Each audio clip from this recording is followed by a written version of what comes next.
Before his descent into darkness, Sauron was known as Mairon, a Maia of immense skill and intellect. He served under the Maia of Aulë, the great craftsman of the Valar, whose domain included the shaping of the physical world.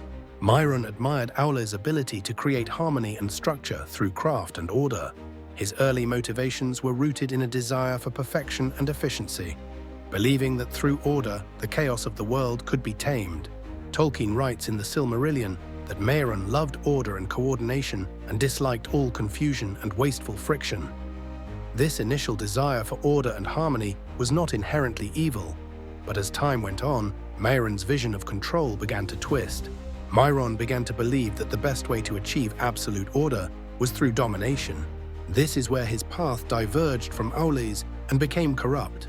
Mairon's flaw was his impatience with the imperfections of the world and his desire to force them into his vision of perfection. His ultimate fall came when he aligned himself with Morgoth, embracing his darker instincts. Sauron's rise to power began under the shadow of Morgoth. While Sauron's desire for order and control was already forming, his true transformation into the Dark Lord we know today occurred under the tutelage of Morgoth, the first Dark Lord. Sauron served Morgoth during the First Age, learning the ways of domination and manipulation from his master. Unlike Morgoth, who sought to destroy and corrupt for its own sake, Sauron had a more strategic vision.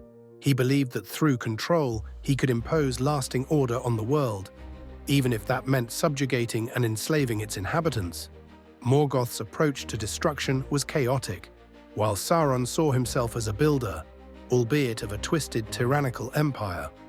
Tolkien points out in the Silmarillion that Sauron was less malevolent than Morgoth in terms of his desire to ruin, saying he, Sauron, did not want to destroy the world, for he wanted to rule it. Morgoth's downfall in the First Age left a vacuum of power, and Sauron quickly filled it, not by seeking the same pure destruction Morgoth did, but by trying to bend the world to his will. After Morgoth's defeat and imprisonment, Sauron's loyalty shifted from serving Morgoth's chaotic vision to building a dark order where he could reign supreme. His hidden motive was not just to be Morgoth's successor, but to perfect Morgoth's legacy through calculated rule and eternal domination. The One Ring was not just a weapon, it was Sauron's lifeline. Sauron's creation of the One Ring was not merely a bid for power, but an act of desperation. By infusing the ring with a significant portion of his own essence, Sauron ensured that his power and his life were tied to the fate of the ring itself. Sauron feared death and irrelevance more than anything, and the One Ring was his means of achieving immortality. His obsession with the ring goes beyond domination. It was his way of binding his spirit to the physical world, so that even if he were defeated in battle, he would never truly be destroyed unless the ring itself was. The ring gave Sauron the ability to control not just other beings, but also to extend his own life. It was a lifeline that tethered him to Middle-earth, preventing him from being fully diminished like Morgoth had been. Tolkien makes it clear in The Lord of the Rings that when the ring was lost, Sauron became a shadow of his former self. He was lessened and reduced to a spectral existence, waiting for the day he could recover the ring and regain his full strength. This shows that his hidden motive was not just conquest, but self-preservation. Sauron's deliberate focus on men, particularly the Dúnedain of Numenor, reveals one of his most critical hidden motives: fear of men's potential. Sauron understood that men were mortal, easily corruptible, and driven by desires for power, wealth, and immortality. However, men also had great potential, especially the Númenorians, whose long lifespan and strength could rival even the elves. In the Second Age, Sauron targeted Numenor with the specific goal of undermining their power and ensuring that they would never become a threat to him. By corrupting Ar-Pharazôn, the king of Numenor, Sauron managed to manipulate the most powerful kingdom of men and bring about its downfall. Sauron's ability to sow corruption within Numenor highlights his deep understanding of men's weaknesses. But his ultimate motive wasn't just to destroy Numenor, it was to ensure that no future line of men could rise to challenge him. This was particularly evident in his desire to wipe out the heirs of Elendil, the last line of Numenor that carried the potential to resist him. His focus on men reveals a paranoid fear of their potential to unite and oppose him. Especially with the strength of the Dúnedain bloodline, Sauron didn't just want to rule, he wanted to create a lasting empire.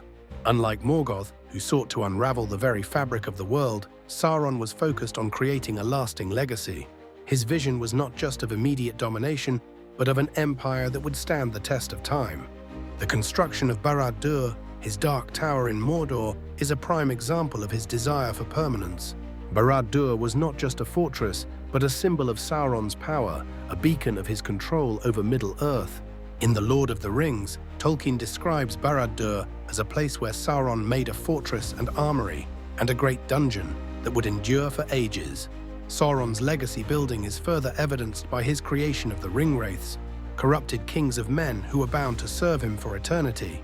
The Nazgûl were not just servants, they were extensions of Sauron's will, ensuring that his influence would continue even if he were to fall.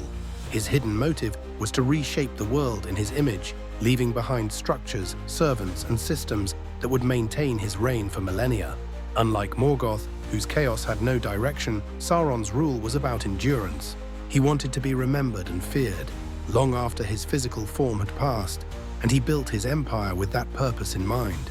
One of the most insidious aspects of Sauron's character is that even after his physical defeats, his influence persisted throughout Middle-earth. The War of the Last Alliance, when Sauron lost the One Ring, he was not completely destroyed. His spirit remained, and his influence continued to corrupt and manipulate. This is evident in his subtle corruption of Saruman, who sought to emulate Sauron's methods by creating his own power base at Isengard. Even without the ring, Sauron's teachings, his manipulations, and his lingering servants ensured that his influence could be felt across Middle-earth. Sauron's ultimate hidden motive was not just to rule in his physical form, but to leave behind a world that would continue to bear his mark, even in his absence. His orcs, ringwraiths, and the various dark creatures he created were all part of his lasting legacy. These agents continued to spread fear and chaos even after Sauron's physical defeat. In The Lord of the Rings, Gandalf notes that Sauron's shadow would continue to spread as long as the One Ring existed. This demonstrates that Sauron's motive wasn't just about direct rule. He wanted to create a self-sustaining system of evil that would persist even without him at the helm. Sauron's desire for domination is obvious, but his deeper hidden motives reveal a far more complex and terrifying figure.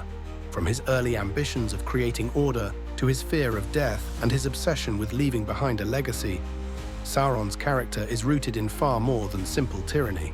He wanted not just to rule Middle-earth, but to reshape it permanently in his image, ensuring that his influence would last for ages to come. Understanding these hidden motives makes Sauron a far richer and more compelling villain in Tolkien's world, and it explains why he was such a lasting threat to the free peoples of Middle-earth.